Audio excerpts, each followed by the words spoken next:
Un recuerdo pide mis mañanas despertar.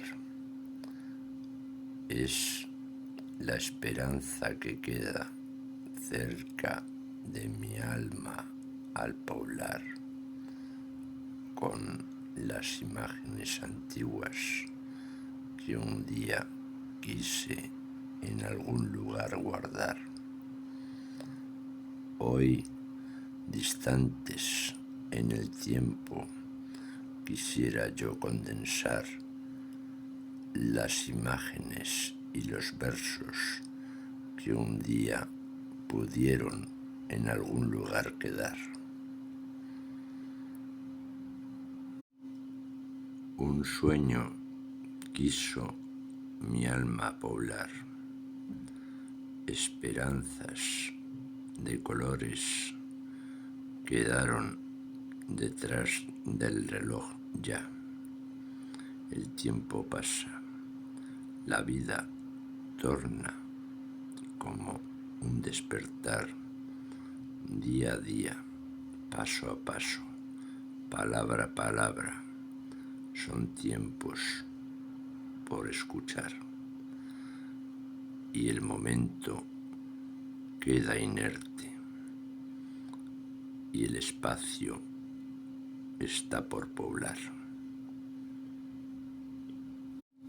Un mañana guarda una vida por llenar, una palabra vacía que un día tal vez tu mente podrá poblar. Son los recuerdos que el ayer dejó entre amalgama de fotografías. Son las páginas de un libro que un día tal vez alguna mente podrá vislumbrar. Ecos vacíos de un recuerdo que un día memoria fueron ya.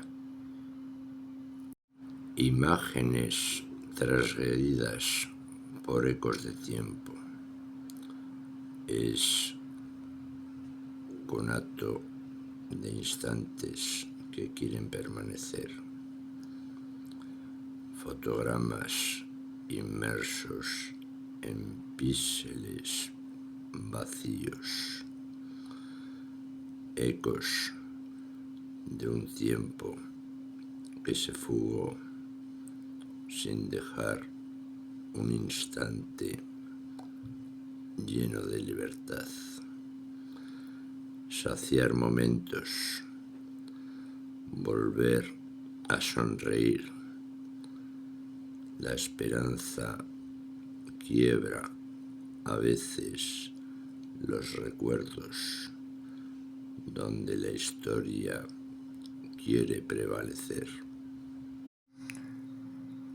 Textos inertes, formas vacías, a la espera, tal vez, el tiempo a que llegue un día donde el libre pensar, donde el recuerdo de la libertad ampare vaticinios que serán escolta de una nueva libertad.